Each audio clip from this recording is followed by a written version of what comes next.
Salam sehat sejahtera. Berjumpa kembali dengan cerita kita channel. Ini videonya udah sore banget tuh. Nunggu hujan reda. Masih becek, masih pada basah. Masih pada banjir.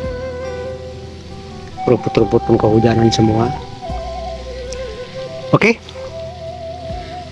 Videonya lanjutan yang kemarin, yaitu tentang istri kita yang menggugat ingin pulang ke rumah orang tuanya.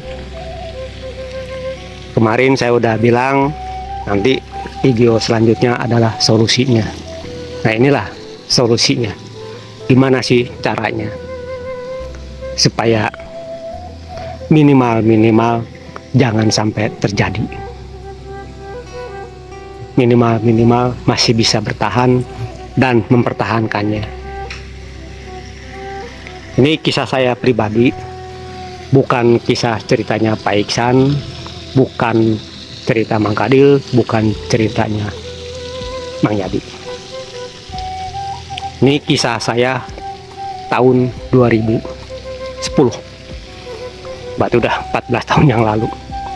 Saya buka di sini untuk dijadikan bahan pembelajaran, berbagi pengalaman. Seperti inilah hidup dan kehidupan dalam berumah tangga. Karena dalam berumah tangga adalah dua hati yang berbeda harus disatukan menjadi satu. Nah, inilah uniknya. Dua hati yang berbeda harus menjadi satu. Oke, sebelum dilanjut, silakan yang belum subscribe dulu, dan jangan lupa tekan loncengnya supaya besok-besok dapat notifikasi kalau cerita kita channel mengupload video baru. Yang sudah subscribe, like, komen, dan share, saya ucapkan banyak-banyak terima kasih. Oke, dilanjut. Dulu tahun 2010,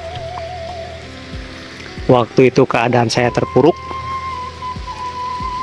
hampir mendekati minus.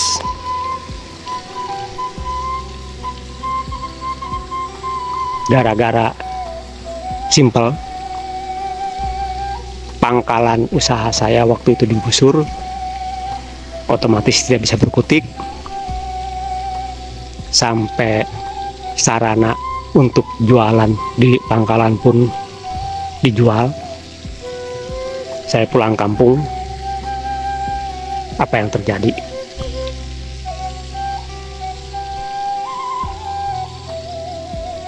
Istri dan mertua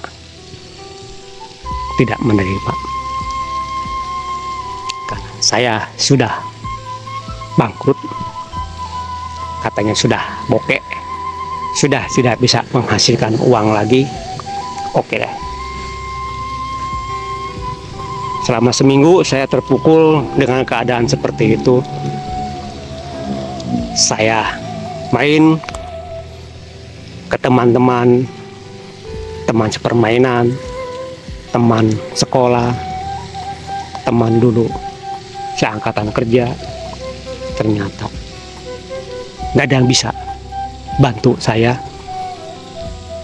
untuk mengangkat saya jadi karyawannya lah, jadi kulinya lah.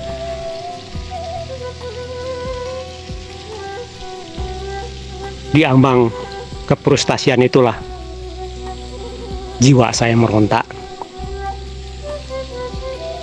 Jiwa saya meronta dengan hati yang sedang menjerit, meringis karena sakit. Di saat itulah pikiran saya pun nekat. Begitu mendengar ada kerjaan, saya siap. Nah, itulah bersyukurnya saya di situ. Bekerjanya di luar wilayah provinsi. Saya langsung ke Jawa Timur. Saya kan dari Jawa Barat. Langsung ke Jawa Timur, waktu zaman dulu saya masih mengandalkan kereta gaya baru Malam Selatan yang tiketnya dari stasiun Proyek Senen ke Surabaya tuh daerah Mojokerto lah, bukan Surabaya. Apa ya nama terminalnya, lupa nama stasiunnya. Itu 36.000 kereta ekonomi. Sampai di sana saya jadi operator, saya terima. Mungkin Tuhan memberikan jalan ini supaya saya jauh dulu dari keluarganya istri. Bukannya menghindar, tapi saya menjauh. Sangat beruntung, waktu itu bayarannya 2 minggu sekali. Begitu saya dapat bayaran, saya bagi 2. Saya 50%, untuk istri saya 50%. Tetap, walaupun saya tidak di kampung, tidak dengan istri saya, tetap saya transfer untuk biaya hidup dia.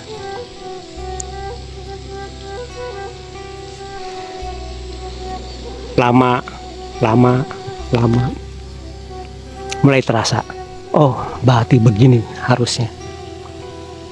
Begitu jauh dengan mereka, telinga saya tenang, tidak lagi mendengar kata-kata kasar, tidak lagi mendengar kata-kata ingin bubaran,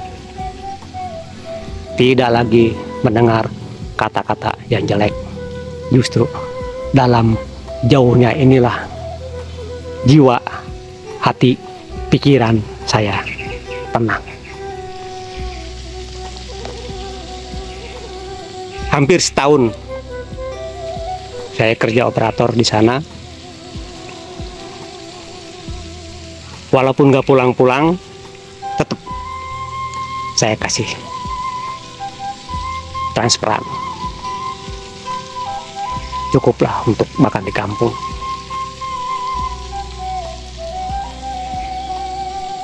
Begitu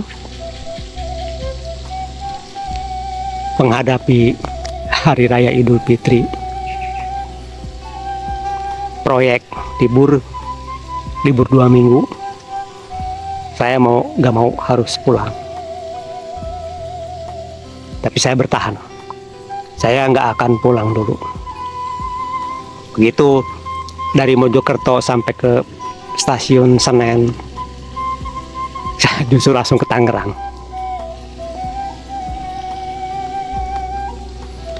Di daerah Tangerang lah,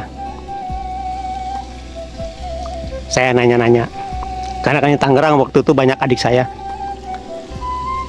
Hampir semua keluarga saya ada di Tangerang. Adik saya 3 di Tangerang waktu itu. Saya nanya gimana keadaan istri saya di kampung. Semua pada laporan. Ini, itu tuh. Ya udah. Di saat itulah saya nunggu keputusan dari istri saya tersebut. Apa sih inginnya, apa sih maunya? Udah, yang ada di otak saya cuma itu. Begitu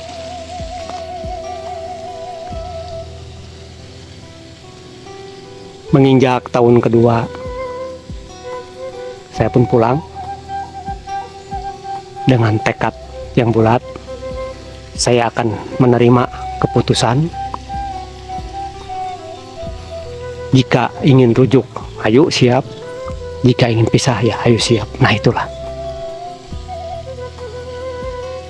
Pikiran saya selalu bicara begini. Untuk apa dilanjut kalau suasana hati seperti itu?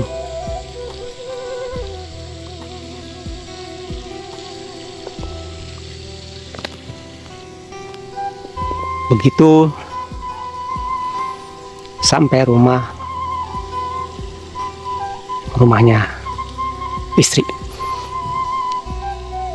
Ternyata ajak balikan lagi. Cuma sayang hanya bertahan 3 tahun.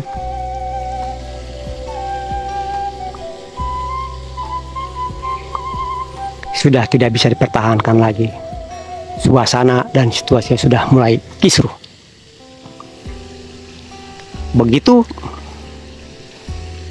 akan sidang, ternyata semua aset yang saya hasilkan dari kerja selama 2 tahun tersebut, belum lagi waktu saya usaha di Jakarta, dari mulai kebun, rumah, sampai apa lagi ya, motor, pokoknya semua dah sudah balik nama semua atas nama istri. Begitu ke pengadilan, ya udah saya terima.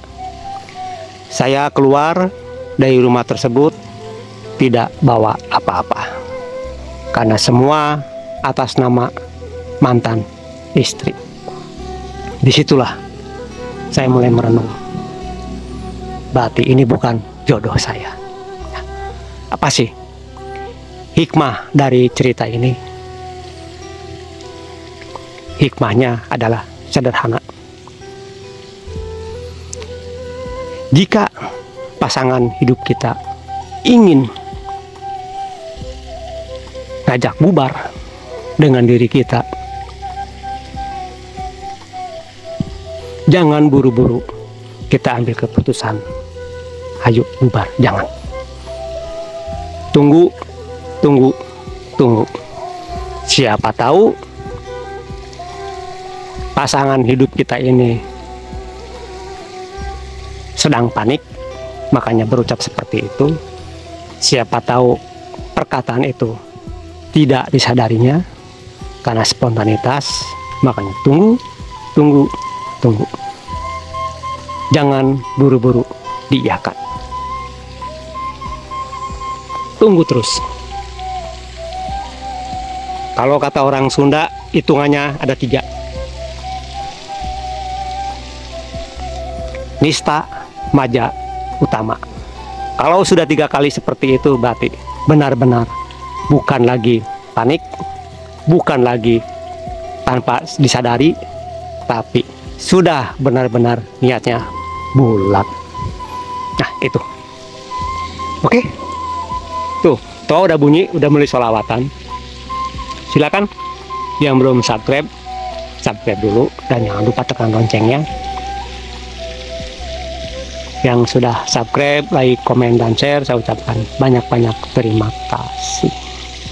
Saya hanya bisa berucap, semoga kita semua senantiasa dikaruniai oleh Tuhan yang maha segala-galanya, yaitu kekuatan, kesanggupan, dan kemampuan untuk menjalani hidup dan kehidupan di alam jagat raya Pramudita ini sesuai dengan kodratnya masing-masing, untuk selalu menerima pasangan hidup kita apa adanya. Oke, takut keburu maghrib, saya tutup videonya. Salam sehat sejahtera untuk kita semua.